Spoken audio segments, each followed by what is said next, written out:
ახალგაზრდების სიჭარბე. ჭარბად არის ახალგაზრდები.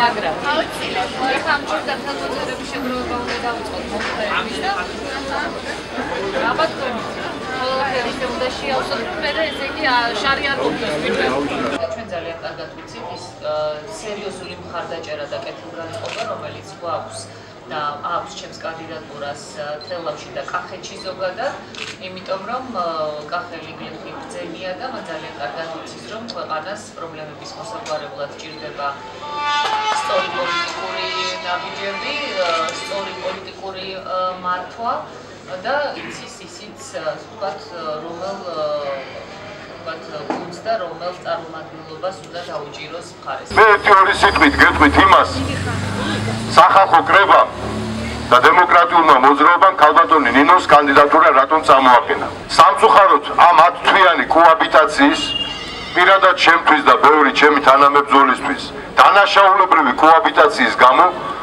საქართველოს სახელმწიფოებრიობის მშენებლობას ძალიან დიდი კითხვის ნიშანი დაესვა. ნინო ბურჯანაძეს გაპრეზიდენტების შემთხვევაში დამთავრდება ეს დანაშაულებრივი კოაბიტაცია. საქართველოს დაუბრუნდება სასამართლო, თავისუფალი სასამართლო. უნდა შესდგეს ვადამდელი საპარლამენტო არჩევნები და ერმა უნდა აირჩიოს ერისნების გამოხატული პარლამენტი.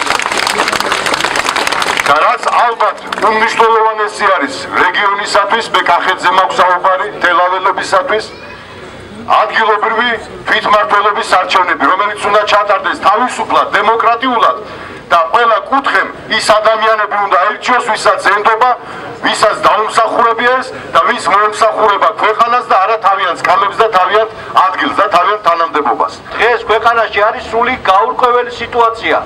აჯაფსანდალია ამ სიტყვის სრული მნიშვნელობით. ყველა თვალსაზრისით, არც ერთი თვალსაზრისით არ გაუმჯობესდა ადამიანების ცხოვრება. აი ამ პირობებში ჩვენთვის სასიცოცხლო მნიშვნელობის მქონეა ეს არჩევნები. საპრეზიდენტო არჩევნები.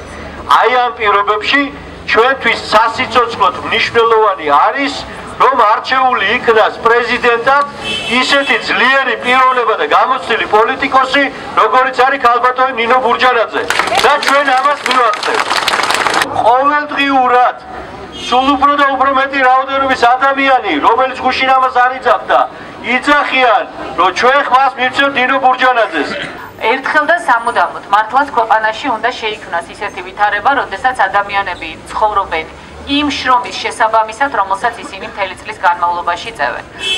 ყველა ადამიანი მთელი წლის განმავლობაში მუხმოუხრელად შრომობს და მერე ელოდება მოწყალებას ხელისუფლების მხრიდან. ეს ერთხელ და სამუდამოდ უნდა დამთავრდეს. ძალიან მიხარია, რომ გამოცხადდა, რომ ყურძნის ფასი იქნება 1 ლარი და ლარნახევარი, მაგრამ მე ძალიან არ მინდა, რომ ეს მხოლოდ წინასაარჩევნო დაპირება იყოს.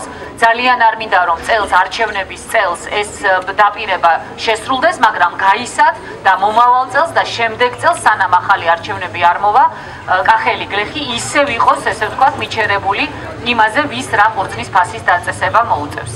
ძალიან არ მინდა, რომ ადამიანები აღმოჩნდნენ იგივე მდგომარეობაში, რა მდგომარეობაშიც იყვნენ, როდესაც ერთმედრო ატამს, არაჩვეულებრივი ხარისხის ატამს 10 თეთრად და 20 თეთრად ვერ აბარებდნენ და ძალიან ბევრმა თავისი, ესე ვთქვათ, ნაშრომი ხეზე დატოვა და თავის ოჯახებს ვერ მიცა ის 2 კაპიკი, რომელიც ელემენტარულად ადამიანს ნორმალური მუშაობის და ცხოვრების საშუალებას აძლევს.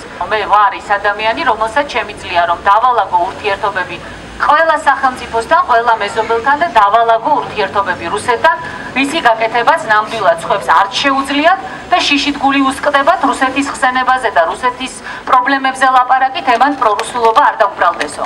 დიახ, რომ აღვადგენთ რუსეთთან ურთიერთობას, დიახ, რომ შევძლებთ იმ ტერიტორიებზე მცხოვრები ადამიანების შემორიგებასაც, რომლებიც ჩვენი ძმები და დედი არიან, დიახ, შევძლებთ იმას, რომ გრძელვადიანი და ძალიან ესე ვთქვათ, ხალხისათვის სასიკეთო ურთიერთობები იყოს მეზობლებთან დამყარებული და ნამდვილად არ შეგვეშინდება იმის, რომ ვინმე ამაზე საყვედურს გვეტყვის. 10 თვე გავიდა უსამართლობის დასჯა და სამართლიანობის მოსვლა თქვენ ოჯახებს არ უგრძნიათ. 1 ოქტომბერი ჯერ არ შემოსულა თქვენს ოჯახებში. ერთადერთი ნამდვილად რაც გაკეთდა და ამას არავინ არ უკარგავთ, არც ბატონ ბიძინა ივანიშვილს და არც ყველა იმ ადამიანს თქვენი ჩათვლით სხვათა შორის, რომელიც 1 ოქტომბერს ქართულ ოცნებას ყველა თქვენგანი ეხმარებოდა, ერთი რაც ნამდვილად გაკეთდა, ეს არის რომ აღარ არის შიში, არც თქვენ გეშინიათ დღეს აქ დგომის და არც ჩვენ გვეშინია იმის, რომ აქედან წასულ ადამიანებს ან ნარკოტიკს ჩაგიდებენ, ან თავს გაგიტეხავენ, ან იარაღს დაგიდებენ და ან ელემენტარულ ქონებას წაგართმევენ. სანამ არჩევნები არ მოადგენ, მანამდე არ გაახსენდათ, რომ ატამზეც ეზრუნა და რაღაცა გაეკეთა. გადაყარეს ატამი. გარდა ამისა, თქვენ სწორს ამბობთ.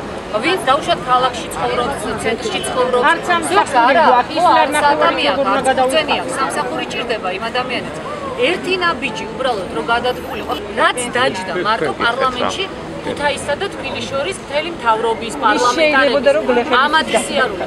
ყველა პრობლემას განა ის მოაგვარებდა, ხა ყველა პრობლემას არ ეყოფოდა, მაგრამ მინიმუმ ერთ საწარმოს მაინც გახსნი და რაიონების ცენტრებში. ხა მე არა ვარ, ხა არჩევნებიც არის ყველაფერი, მაგრამ ყველა მიცის რომ არასოდეს ტყუს არ ვეუბნები ხალხს და ნამდვილად ხა იყო პერიოდი 2003-ში მეკითხებოდა რომ ხალბატონინო ჩამოუკლებთ დეპუტატებს ხელფასებს, ვეუბნებოდი რომ მე შევეცდები რომ თქვენ მოგიმატოთ მე.